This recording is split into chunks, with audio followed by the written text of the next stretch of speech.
I hope that this administration realizes that there's a potential with industrial hemp, like all of us in this space realize, and that it can be a new agricultural crop that can rotate in with corn and soy and wheat and be millions and millions of acres and can contribute to a healthy food system and a healthy material system that can offset some of the negative health aspects that we have. So I hope that this administration takes this crop seriously. So that's the opening quote, kind of sets the tone for the show, puts the guest front and center. Right, that makes sense.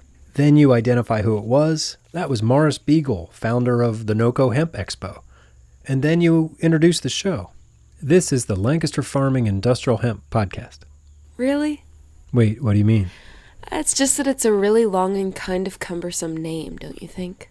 Well, yeah, I guess I see what you mean. Well, why not just call it the Hemp Show? That's probably not a bad idea, but right now, let's get back to starting the show. Right, good call. Right, so the next thing you do is introduce yourself. Hi, I'm Eric Herlock. Hi, my name is Sophia Curzius. Welcome to the Hemp Show. Nice. Thanks. And then what? You introduce the guest? Yeah, it's pretty straightforward. Today, we're talking to Morris Beegle. Do you know much about Morris Beegle? Not really, no. Well, he's a hemp guy, through and through. He's involved in a bunch of different endeavors, but I think he's most well known as the founder and MC at the NoCo Hemp Expo. It's the largest annual gathering of hemp people in the country. This year is the 11th annual NoCo, and it's in Estes Park, Colorado in April 10th through the 12th. Oh, man. What? We forgot to play the theme song. I was wondering why it sounded weird, but I'm following your lead here. Well, the music is over there in that box. Can you grab the theme song and get it started? Hey, that's not the theme song. I like this one. It's got a whistling part. Yeah, I like this one too, but at some point we have to play the theme song. That's like the glue that holds this thing together. So yeah, today we're talking to Morris Beegle. He just got back from a month-long trip to Africa, or like from Kenya down to Cape Town.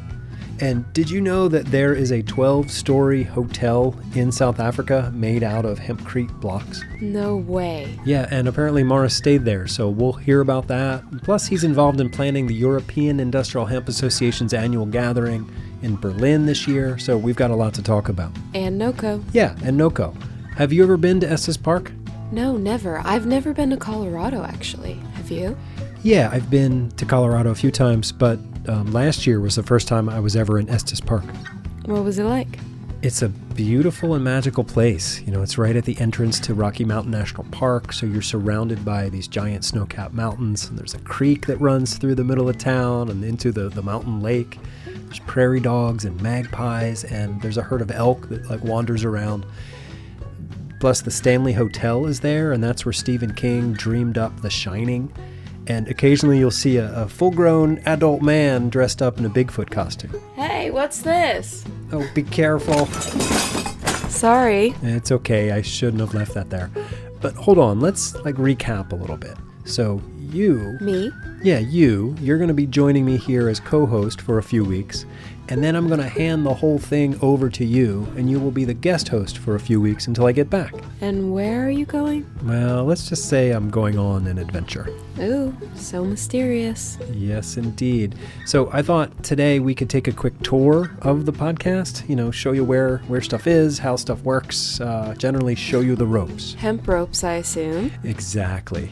Just don't ask if you can smoke them, because everyone is tired of those jokes. Noted. So after you have the introduction out of the way, then you come over here, you open up the cabinet, and you take out the sponsor messages. Okay. Wow, you've got a bunch in there. Well, some of them are old, like from a few years ago, but these here are the current sponsors. I&D Hemp, King's Agri-Seeds, Forever Green, and Americhamp. Yeah, the last one sounds French, but they're from here in Pennsylvania.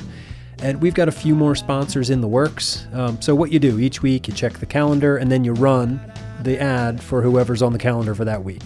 You can play the pre-recorded ads, or you can just say the message yourself. Like this? This episode is brought to you by I&D Hemp in Fort Benton, Montana, where they believe in the goodness of hemp. I&D Hemp is a family-owned, mission-driven feed, fuel, and fiber hemp company that's bringing new opportunities to American farmers. Yeah, you got it. Check them out at indhemp.com. But I could also run one of these. The KP4 Hemp Cutter, introducing a revolution in hemp harvesting, setting a new standard for harvesting quality, speed, and efficiency. The KP4 prepares hemp for ideal retting and easy on-field tedding, raking, and baling. Easy to maintain and designed to withstand the punishments of hemp harvesting. The KP4 Hemp Cutter. Available only at hempcutter.com. So when the ads are over, you start up the news nuggets music and you give the good people of the world a couple of nuggets of hemp news. I try to find stories that are, wait, where are you going? Hey, what's this? It's a door. I can see that it's a door. What's on the other side? That's the spirit. I admire your curiosity. What's on the other side? Well, there's a room full of more doors, more boxes of music, old interviews, stacks of notebooks. There's a pair of 8,000 kicks in there, an old John Deere 420, just a bunch of random stuff. But yeah, let's go in and check it out. Wow, look at all of this. Yeah, I know, it's overwhelming sometimes. Is all of this hemp related? No, but some of it is. There's a lot of farming stuff in here, some gardening stuff, musical instruments. There's even a whole area devoted to Shetland fiddle. Huh. You could literally point to anything in this room and I could tell you a long, detailed story about it. Go ahead, pick something. Don't we have a show to do? Yeah, you're right, but you got to see this first. This is the coolest part of this whole room here. You see that door there? Which one? There's like 15 doors in here. That one there past the green tractor? Yeah, that's the one. Follow me. Check this out.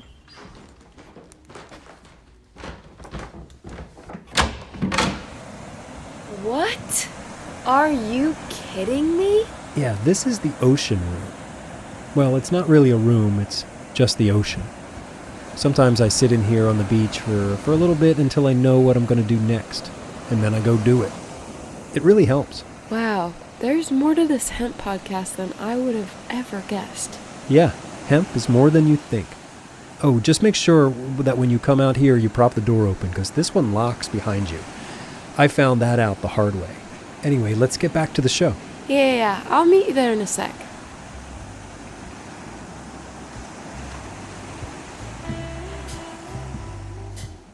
All right, welcome back. Thank you. Yeah, I meant the audience, but yeah, welcome back to you, Sophia. How was your time at the ocean? Amazing. Good. All right, so here we are. It's what? Last week of February 2025. Wow, this year is flying by already. It'll be March before you know it. You know it. All right, so just a few nuggets of hemp news this week. Cool. I love this one. The documentary film about the hempcrete project at the Lower Sioux Indian community in Minnesota.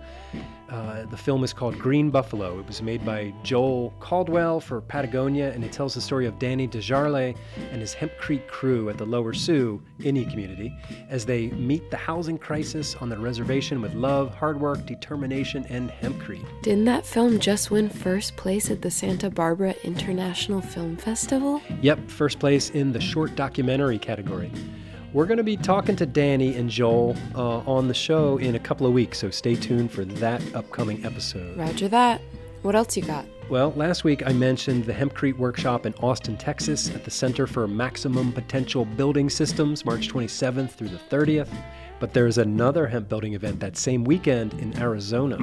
There's another. The Hemp Building Fiesta is hosted by the Old Pueblo Hemp Company in Tucson, Arizona, March 28th through the 30th, and will feature a hands-on hempcrete building workshop, a hemp fashion show, and a screening of the Green Buffalo film. Let's add a link to the Green Buffalo film on the show page for this episode. That's a great idea. We will, and we'll put a link to the Hemp Building Fiesta sign-up page, too. All right, are you ready to play the theme song and hear my interview with Morris Beegle? As ready as I'll ever be.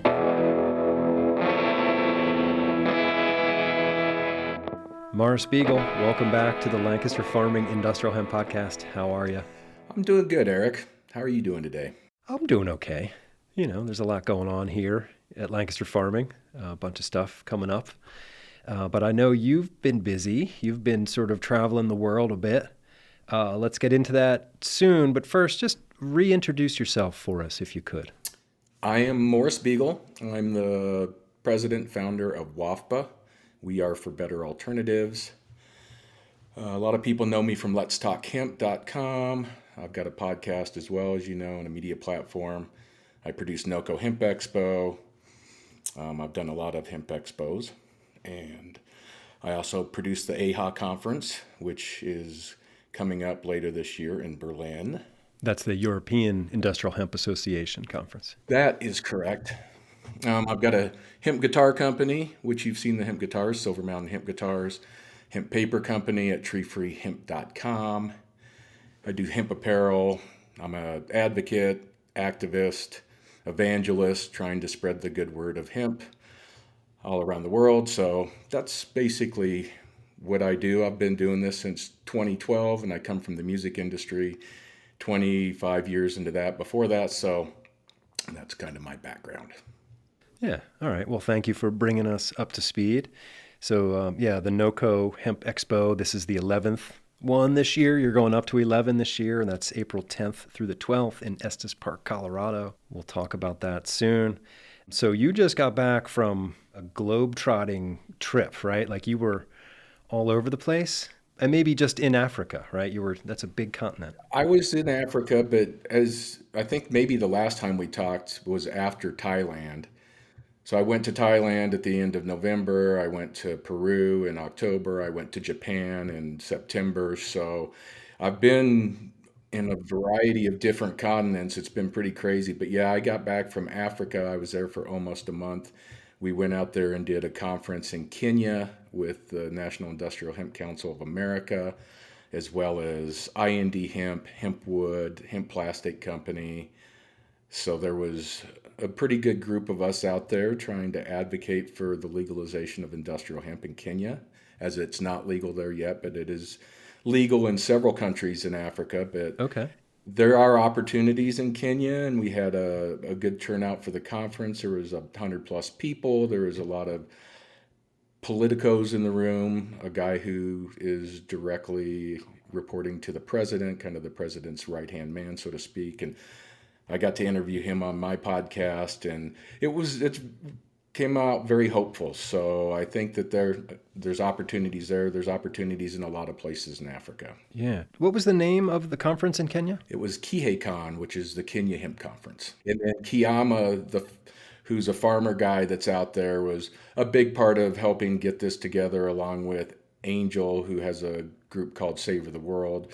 But I had met Kiama and Angel at the Asia International Hemp Expo in 2022, and they've been wanting to do stuff in Africa for a while, and I tried to assist a couple years ago, but the timing wasn't quite right.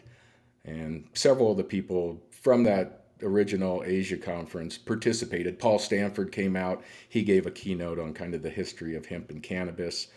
We had to be careful about really discussing cannabis per se, because they're really not interested in legalizing that. They really want to focus on the industrial applications. And so when Paul speaks, he gives a pretty thorough history of things for the last 10,000 years. And it's kind of hard to eliminate the medicinal and healing aspects of cannabis when you're talking about the whole history. I mean, It's a huge part of the plant. Yeah, absolutely. it is part of the plant. And so it's interesting when you go to some of these places where really the focus is just industrial hemp, and to try to separate the two. And you can certainly separate it through policy, but when you're just trying to describe and discuss the history of it, it does throw some challenges and obstacles up there. But Paul did a great job. Good. Okay. You mentioned that IND Hemp and Hempwood were there as well. Can you talk a bit about sort of like the role they played, or what they were doing there? Well, they were partners in the event. IND Hemp was, so they provided some raw herd for building some blocks and stuff like that. And so Trey Riddle was there, and he spoke and covered kind of all the product aspects, from hemp seeds and grain and what they're doing to all the fiber and herd, and just gave a thorough overview, which Trey is great at. He's certainly one of the smartest people out there when it comes to talking about downstream products. And then Rusty Peterson was there, and he talked about the climate aspect and carbon credits and analysis of the whole cycles of everything.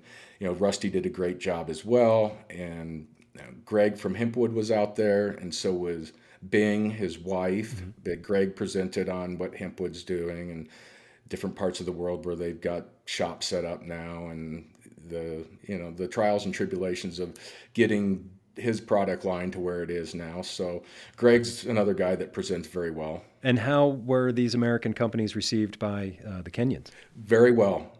Very thankful for us coming out.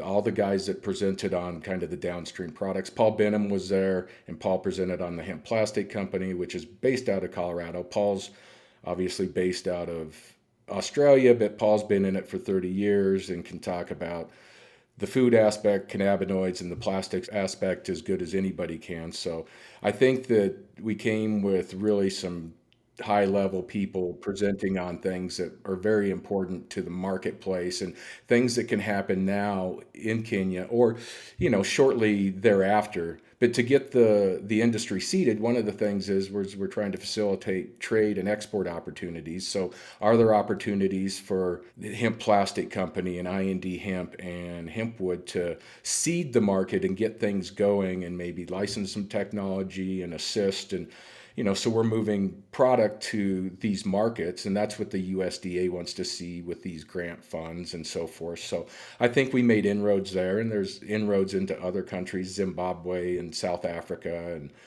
and Malawi, and there's other opportunities there. But Kenya obviously was the focus. That's where the funds were directed to for this trip. And again, I couldn't be happier as to the representation from Greg and Trey and Rusty and Paul and Patrick and everybody that got to present. You mentioned the funds for this were USDA. That's the Market Access Program, the MAPS? It's the RAP program, the Regional Regional Agriculture Promotion Program. Okay. And so, yeah, NIHC had funds from the last year's tranche, and then they got a new allocation for this year and next year, which I believe is good to go. But as we know, things have been kind of held up when it comes to the disbursement of some of these funds that are already approved by Congress. So I think we're good on it because it's agriculture and it's promoting American farmers and American business, and it doesn't have to do with some of the other things that this administration is not very keen on. It's logical why it should remain funded, but at this point, who knows what's going to happen, right? Like they're flooding the zone with actions. You were over there for, you said, almost a month. So I imagine you were there when the news was coming out that they were cutting the USAID program, essentially. What was that like on the ground over there? Well, so I was in Kenya for about a week, and then I went to Cape Town. Me and Paul Benham went there to do some reconnaissance and intel. We'd like to hold a conference there next year, and we'd like to do other things in Africa. So the news broke when we were there, and it was unfortunate because I'm sure, and we know that there's lots of fraud and waste in government programs and so forth, and it certainly needs an overhaul. But when you come at it with a wrecking ball, and there's a lot of very important funds that are being allocated to Africa in particular for diseases and hunger and so forth. And it's not like all these funds is one big Ponzi waste scheme and so forth. So it definitely is impactful because, if we have another outbreak of some weird pandemic, and not every pandemic is probably a conspiracy. There's probably a reality that some of this stuff is real. And so if we're going to pull all aid from that, and when we've been a leader of trying to help with humanitarian things for decades and decades, it definitely hits those guys hard. So I feel bad. I don't feel bad about waste getting taken care of. So I definitely think that should happen. But some of the information that's been floated out there to me seems like it's misinformation, it's propaganda, and I think it's just unfortunate for everybody. I'm definitely just like in the wait and see what's going to happen seat here. I heard somebody on the radio say something to the effect of, they're going to break something that they can't fix, and that'll have ripple effects across generations. I would agree. I think, breaking everything to start it from the ground up when it's just not that easy. And again, I have problems kind of with both sides of the aisle and the way government efficiency is and how its monies have been allocated and so forth. But I'm not a big believer in the way they're trying to take care of this right now. Trump is president for all Americans, not just a third of the country that voted for him. Yeah, and I'm going to give him the benefit of the doubt at this point. Like, because what else can we do? We just have to like sit back and be like, all right, well, We'll see. I hope RFK can clean up some of the food system stuff that we know that's out there, and we stop using. It's interesting because he's not head of the USDA, but he's talking about like agriculture type stuff, which does fall. It comes down to the food aspect of it, and we should stop using chemicals that are banned in other countries, glyphosate and so forth, and we should look at organic and regenerative practices. I think we all agree on that. Yeah, the whole thing is ripe for change, right? Like there's so many of our systems that are just like they've developed in ways that they're not healthy, but then how do you make the change? So yeah, this is a really exciting time in American history and somewhat terrifying, right? I've got kids.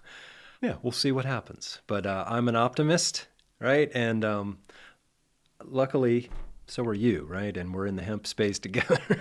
I hope that this administration realizes that there's a potential with industrial hemp. All of us in this space realize, and that it can be a new agricultural crop that can rotate in with corn and soy and wheat and be millions and millions of acres and contribute to a healthy food system and a healthy material system that can offset some of the negative health aspects that we have. So I hope that this administration takes this crop seriously and doesn't look at the negative aspects of, all they're doing with this is taking things and converting them into intoxicating things that are unhealthy and that we have no idea what they're going to do. And so there's that aspect of our industry that we've talked about before, and I don't think we need to really get into that a whole lot. That stuff's going to be dealt with however it is with the FDA and lobbying between the cannabis space and the intoxicating hemp space. And Yeah. my goal, like your goal is to see industrial hemp, fiber and grain applications, environmental applications be front and center for this crop. Yep. And Yep. that's what I'm fighting for. I believe in it. I think they'll make our health better, and I think it'll make the planet better. Amen to that. Yeah, big, boring, and ubiquitous, right? That's the bumper sticker for me. Changing the subject, sort of getting back to South Africa and hemp. Okay. So I hear they've got a multi-story hempcrete hotel there. Did you see it? Did you stay in it? Tell me about that. Me and Paul stayed in it for several nights, and it was awesome. We were on the 11th floor. Of course you were. Funny enough. Of course we were. And yeah, so they used about 60 tons worth of hemp within the building. Got another building right next door that's 8 stories that's using another 60 tons worth of hemp. And then the same architect, they've got a building going in across the street after this one that's going to be 11 or 12 stories. It's going to do the same thing. So it's pretty darn cool because there's no other place like that on the planet. And there is support for industrial hemp in South Africa. They're getting ready to institute new regulations that have been approved and so forth. And it is 2% THC in the field. It's not 0.3%. It's not 1%. It's 2%.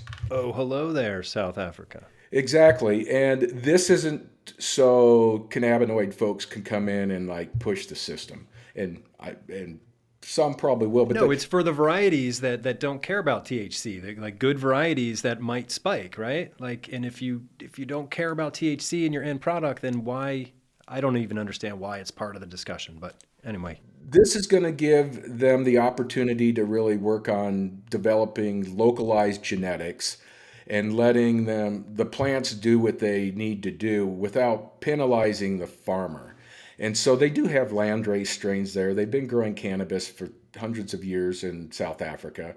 And there's some particular landrace genetics that can get up to 18 feet high right now that are hemp, but they've got like 6-7% THC. So, how do you deal with that when really anything grown from that plant is going to be going into industrial uses. If you do use some of the, let's say, the leftover flower or bud product, why can't you just take that and, bring it into the medicinal side? Because they are going to have a unique program between how they do industrial and then medicinal, CBD, THC, and so forth. So they have an opportunity to do things, I think, better than they've been done in the US, Canada, and Europe. And I've got to speak to several people in the political sphere there, as well as a lot of the key stakeholders. I got to meet more people in this country in a short amount of time that are just really awesome people in the industry than probably anywhere else that I've been traveling to the last 5 or 6 years. So that was very encouraging. So I have good hope for South Africa, and there's been things floating around from our administration about what's going on in South Africa, which I have to say is categorically false. But I don't know if you heard any of that stuff before, but...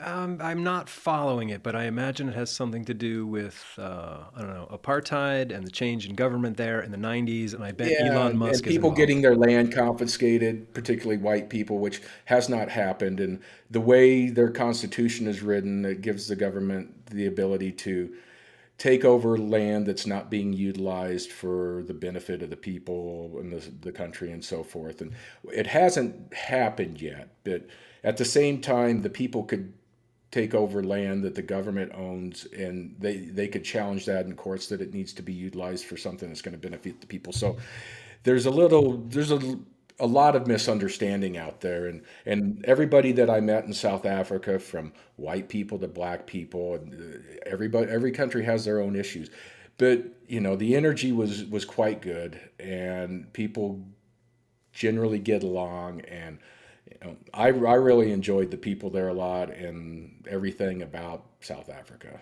So I hope that all this stuff blows over and that we can all get on to just trying to make the world a better place. There you go.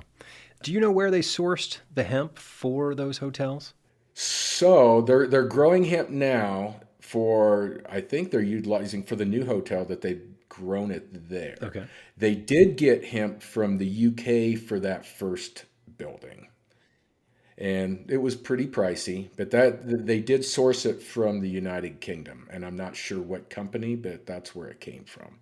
And so now they've got, I don't know how many hectares of hemp that they're growing. There's a company called Afromat that's, I think, a subsidiary of a mining company there they're growing for seed, and then the leftover material is being made into hemp panels and bricks and filler type stuff. So they've got a plant set up to do that, and there's several other companies that are ready to go as far as setting up brick making, block making companies. So there's a big interest in making construction materials there first and foremost, and there's a big interest in the food side too. That's excellent. And the plastic side. Yeah, and probably textiles too, right? Something for everybody. Well, people are excited about textiles. The problem with textiles, like it is here in the US, there's not a lot of textiles left in South Africa.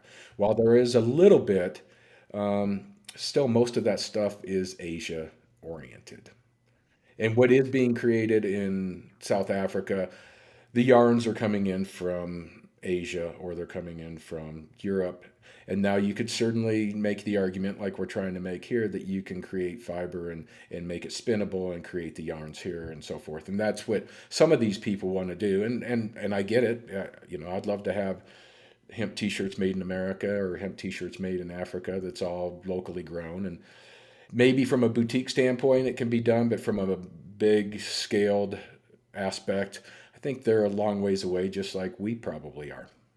And they're probably further away because we've at least been working on it some with Guy and Bear Fiber and TS Designs and Tuscarora Mills. Yeah. Tuscarora Mills, exactly. So it's not like we don't have folks that have been trying to work on it. Yeah. But it's not as easy as one might think, as we've come to find out. All right. So you were in Africa for almost a month, traveling around with Paul Benham. Was there anything else from Africa that you wanted to share with us before we move on to NoCo? Well, Cape Town has an amazing climate. They've got some of the best food in the world. Most of the food is from right there in Africa, right out of the ocean. The wine country there is good or better than Napa and Sonoma. Everything's half the price as it is in America. It's like paradise. It's like Colorado meets Southern California, meets the wine country in California, meets Baja, Mexico, meets Hawaii, meets Maine, meets Italy. It's quite spectacular. So I'll leave it at that. Anybody that has a chance to go to Cape Town, go there, stay at 84 Harrington, which is the hemp hotel, and who knows, maybe I'll meet you out there. I love how you included Maine on your list of awesome places. And the reason I included Maine is because I had lobster rolls with fries and salad for $15. And it's, compared to Maine, the lobster might not be quite as good, but it's right there. Let's say Maine is a 10, Cape Town's a 9. But for the price, it's just really, you can't beat it. And we're talking killer steaks for $15 instead of like $40 here. It's quite amazing. Why did we book this interview at lunchtime? I'm getting so hungry.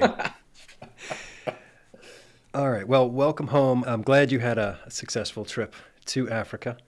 We are less than 2 months away from the 11th annual NoCo Hemp Expo, this year taking place in Estes Park, Colorado, where it was last year for the first time. Well, let's first share with me just some of the high-level things that you're excited about, and then we'll dig into more of the scheduling and the speakers. Well, I'm excited that we've made it to year 11, so that's first and foremost. It's been a long road, and as I always like to say, it's a long way to the top if you want to rock and roll. And we've still got a long ways to go. I wish that we were there, but it seems like the road is never ending. And we're going at it again, and we've had a pretty good group jump on thus far. We've got a good speaker lineup. Programming's coming together. First Citizens Bank is back again as our presenting sponsor. They're continuing to support the industry. And we're going to talk about fiber. We're going to talk about grain. We'll talk about cannabinoids. We'll talk about flour. We're going to talk about everything that we always talk about. And we're going to talk about the current state of the U.S. hemp market, the Farm Bill, getting everybody together. We're going to have another hemp industry associations gathering this year like we did a couple years ago that you were at. And so we've got one of those meetings set up at the end of the day on Thursday. So all of the associations are invited who've been participating and who would like to participate. We want all voices at the table. We're trying to align our messaging so we have a one voice approach. And I think we generally all agree on most things. The intoxicant side of thing is certainly there's differences of opinion on that stuff. And again, I don't really want to get into that. We'll let that kind of play out how it's going to play out. There's less of a focus on intoxicating hemp at NoCo now than there used to be. Is that fair to say? Well, there really was never a focus on it. It was present once we came back from the pandemic. So in 2021, all of a sudden, boom, here are all these companies. And I was like, what is all this? And then 2022, there was more. And then we stopped doing Southern Hemp Expo because it was really all about that. And the narrative have changed. It's like, hemp is this, hemp is this. And it's like, hemp was never that. And you can make the argument that it is now based on the way the law's written and how it's been interpreted by certain people like Bob Hoban and Rod Kite and Justin Swanson and others in the industry. And you can certainly make that argument. But Colorado has passed legislations where you can't really sell that stuff in the state of Colorado. And you can manufacture it. It's been sunsetted into our laws or whatever that terminology is. But no, while some of that's there, I'm not excluding anybody, and especially, if people are doing it right and they're above board and they're professional and they're not trying to sell stuff to kids and they're labeling things correctly and trying to be responsible and age gate, I think that's where it needs to go. Some of these compounds that are out there, THCP, THCO, stuff that doesn't exist. It's just completely synthetic, and we have no idea what the long-term effects are. And people get high for days by smoking some of this type of stuff. It's that's just, I don't agree with that. If it's so, again, I'm not a prohibitionist. I think prohibition has led to all of this. Oh, for sure. Yeah. Prohibition isn't the way, but it's... No, prohibition isn't the way. And having good, honest discussions with the operators who are doing this, I am a fan of hemp beverages that are low THC, and if they're done correctly and dosed correctly and don't have any residual solvent type stuff. And I think there are good operators that are out there doing that. It does increase access, and I'm all for increasing access and consumer opportunity and let the market decide. But they need to be safe and tested, and I don't think a lot of that's been done. And I listen to people who are lab people that are way smarter than I am when it comes to that stuff.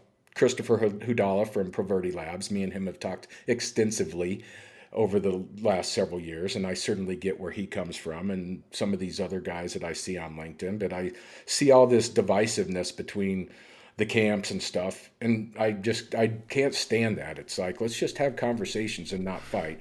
And it's like, why can't we all just get along? The same thing with our politics, where you've got the left and the right, and we're fighting, and it just becomes counterproductive. Right. Yeah, we have so much in common, but we're fighting about the dumb stuff that we don't have in common. Yeah, it's frustrating. I think petty. It's petty. On the hemp front, I think it's a linguistic thing. It's the fiber and grain side of things. I feel like they have claim to the word hemp in a way that the hemp beverage person or the CBD farmer does not have, right? Because we've had this word in English and, other Indo-European languages for a long time that hemp means this certain thing, right? And, the 2018 Farm Bill changed everything. So I think part of our mission, as, in the marketing arm of whatever, the fiber and grain side of things, it's that sort of linguistic fight, to sort of reclaim the meaning of that word. We'll see how that goes. Industrial hemp is industrial in food applications. It is non-intoxicating. And if it's intoxicating hemp, then it's been altered with and it's been converted. And really, it belongs on the adult use side. And this is where, regardless of the source, if it's intoxicating, it needs to be age gated. It can't be marketed towards children. It needs to be labeled correctly with what is in the product. It's intoxicating cannabis is what it is. Yeah. And it's industrial cannabis. And over in Africa, they prefer the word cannabis and industrial cannabis. And so this is where, again, it's terminology, it's linguistics, just like you were talking about. And we got to figure it out. And we haven't figured it out yet because there's too many people arguing about it. All right. Well, let's get back to NoCo, right? And so the Green Buffalo film by Patagonia Films, have you seen that? I'm sure you have. It's about Danny DeJarle and the crew, but there's some great shots of last year's NoCo Hemp Expo. And Danny will be there again this year. We do have a good indigenous group of folks coming out. Mary Jane Oatman, Rob Pirro, Winona LaDuke. Cool. And many others. Do you have any big political people? Did you get RFK Jr. or did you get somebody from that world to come show up? Not at that point, or not at this point, I should say. Maybe, but Jared Polis has spoke every year, and he's invited again. I haven't heard back. That's the governor of Colorado. Correct. It would be great to have RFK. I think RFK's probably got enough on his plate where he's not going to show up to a hemp expo. And having one of his people speak, I don't necessarily know. I have invited the FDA out again, and they're on budget freeze right now as far as travel. And my guy at the FDA had his job as of last week, but I haven't heard this week, so I'm not sure. Yeah, I remember the FDA guy from last year at NoCo, and it felt to me like he was the guy who drew the short straw in the office, and they're like, all right, you're the youngest, you're the newest, you have to go and and tell the hemp people that we don't know what we're doing, but you have to do it in such a way that makes them think that we are in control. Well, I was talking to the other FDA guy that was there who didn't speak. So I'm not going to drop names, but the one who did speak, I'm not sure if he still got his gig or not. I know the one that didn't speak that I got to speak with a lot. We got to get into the weeds and debate things and disagree on things, but it was actually quite good, and I really appreciate him coming out and interacting with stakeholders and having these face-to-face conversations, and where we can all be honest about the science and the regulation and how it's affected business and so forth. So I hope that they come out again this year and we can have face-to-face conversations and try to come up with a path. Supposedly there is a path, but I don't know. I think that path may have been altered based on this election. Yeah, we're on a different path now. I think we might be in just an alternate reality now. Who knows? Yeah. Speaking of alternate reality, last year when I was at NoCo in Estes Park, I was walking, from the hotel, right, which is where some of the conference was happening, but then there was the expo, like a couple of blocks away down the road. Yeah. And I was walking over, in the beautiful Colorado sunshine, and I see a truck in the parking lot, and in the back of the truck is a giant Bigfoot statue. I'm like, oh, you don't see that every day. And then I look closer, and there's a man in the front cab wearing a Bigfoot costume. So I just went up, I knocked on the glass. I'm like, hey, what's going on, buddy? And he got out, and he's like the Estes Park Bigfoot guy. And apparently for years and years, he's been walking up and down the streets dressed as Bigfoot, trying to raise, Yeti awareness.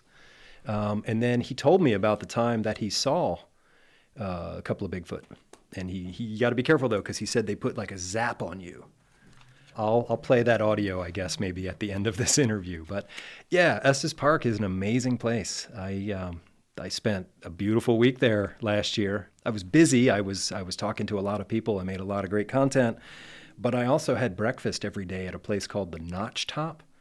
And if you're Candace, the waitress, if you're listening to this, thank you so much. It was great. So I'm so glad that you moved the conference to Estes Park. Because, wow, what a great place. It's great up there.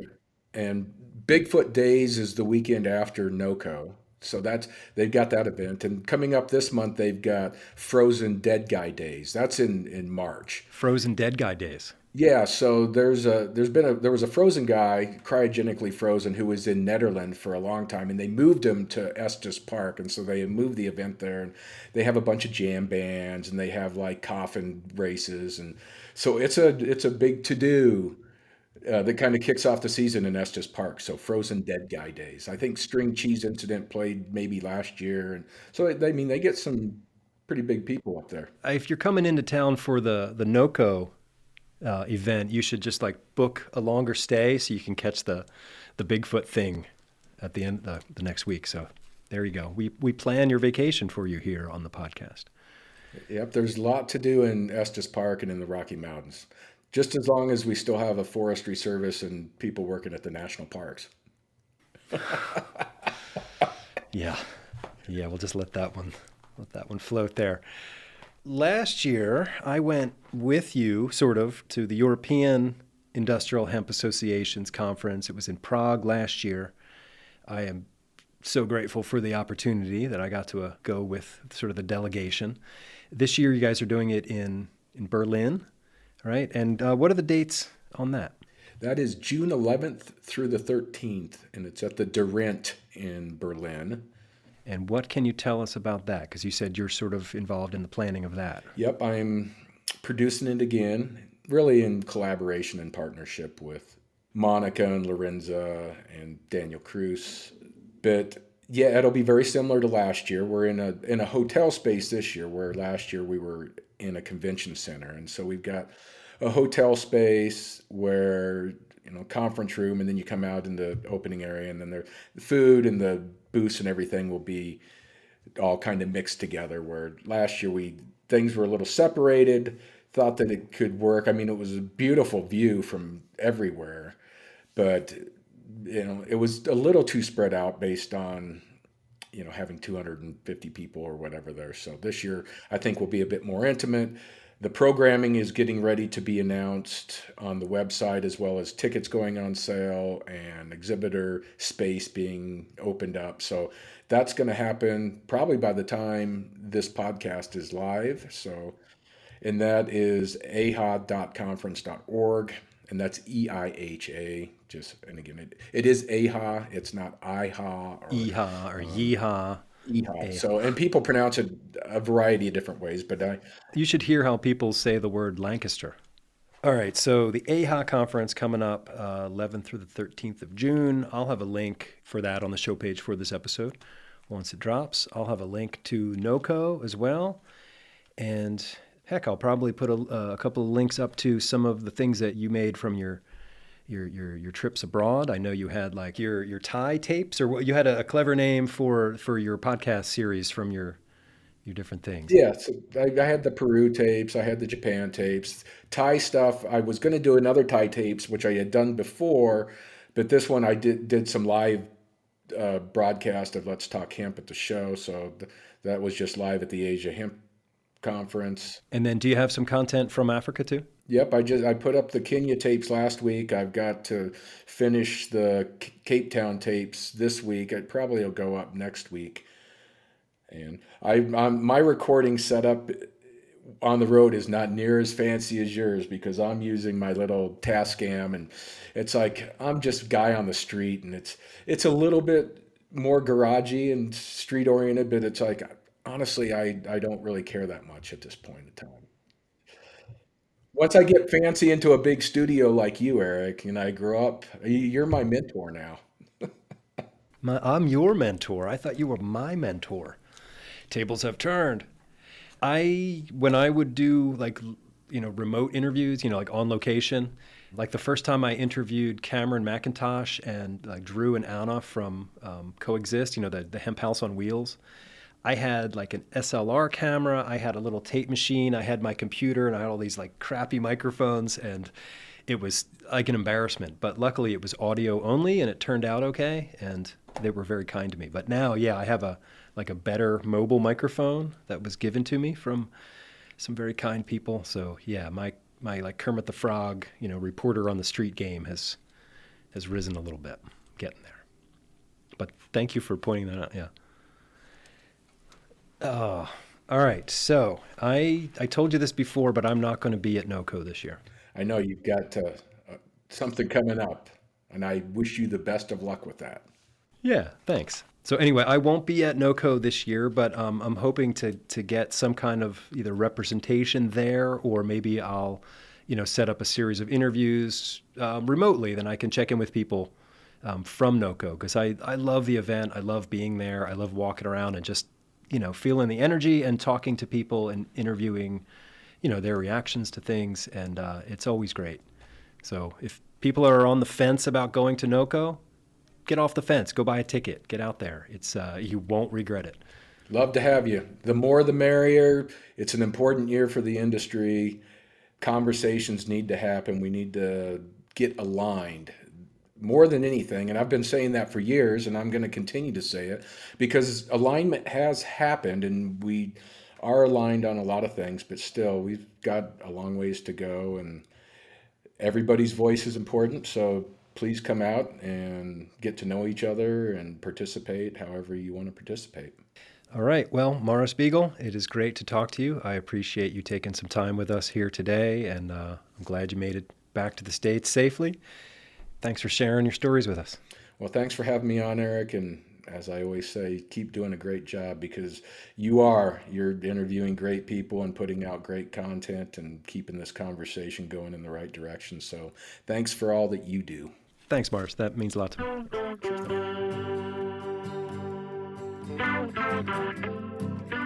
All right, there you go. That's the episode. And this is the outro where we wrap it all up. Just like that, it's over. Yeah, it goes by so fast.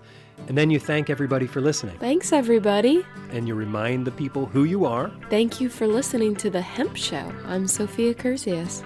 And I'm Eric Herlock, Senior Digital Editor at Lancaster Farming Newspaper. The greatest agricultural newspaper in the world. You're starting to get the hang of this. It's not rocket science. Check us out online at lancasterfarming.com. You should tell them to sign up for the hemp newsletter. That would make Travis, our newsletter guy, very happy. It would make Travis very happy, and I think it would make everyone happy. So yeah, sign up for our newsletter at lancasterfarming.com. And if you have any questions or comments about what you heard today, you can always reach us at podcast@lancasterfarming.com. And then you sign off with some sort of old-timey expression. The one I chose is, until next time, I'll see you in the newspaper. Yeah, we'll talk about that. See you next time. Bye.